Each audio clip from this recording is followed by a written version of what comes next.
नमस्कार सर्वांना, श्री स्वामी समर्थ। तर आज आहे अधिक मासातील ज्येष्ठ पौर्णिमा। तर आज पौर्णिमेच्या दिवशी माझ्याबरोबर एक भयानक प्रकार घडला। तर तो काय, तर व्हिडिओच्या शेवटी मी तुम्हाला दाखवते। नक्की व्हिडिओ शेवटपर्यंत पहा। आणि आज अधिक मासातील ज्येष्ठ पौर्णिमा असल्या कारणाने काही सेवा केलेल्या खूप फलदायी असतात। महिन्याला बरेच जण सत्यनारायण करतात आणि जे कोणी करत नाही तेही या अधिक मासामधील ज्येष्ठ पौर्णिमेला नक्की सत्यनारायण करा।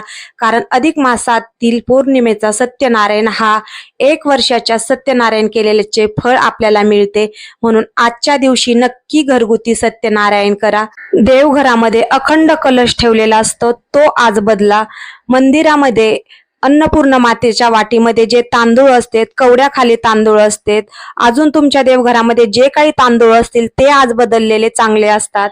लक्ष्मी प्राप्तीसाठी काही सेवा म्हणजे संध्याकाळी प्रदोष काळात तिन्ही सांजेला दिवाबत्तीच्या वेळी विष्णू सहस्रनाम स्तोत्र, व्यंकटेश स्तोत्र, लक्ष्मी स्तोत्र आणि ओम नमो भगवते वासुदेवाय नमः याची 1 माळ जप आणि श्री स्वामी समर्थाचा 1 माळ जप नक्की करून पहा। नक्कीच तुम्हाला फायदेशीर ठरेल।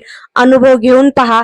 माझ्या बरोबर घडलेला भयानक प्रकार म्हणजे देवपूजा करत असताना वस्त्र वगैरे बदलत होते मंदिरामध्ये आणि अचानक मंदिरातून पाल बाहेर आली। त्यावेळेला मी अचानक घाबरले। तो काय भयानक प्रकार नाही, पण अचानक दिसल्यामुळे खूप भीती वाटली। पण नंतर हळुवारपणे मी ती काढून दिली आणि माता लक्ष्मीचा आशीर्वाद समजून हळदी कुंकू तांदूळ वाहून नमस्कार केला आणि मी तिला मंदिराच्या बाहेर काढलं। नक्की सबस्क्राईब करा, व्हिडिओला लाईक करा आणि व्हिडिओ पाहिल्याबद्दल धन्यवाद।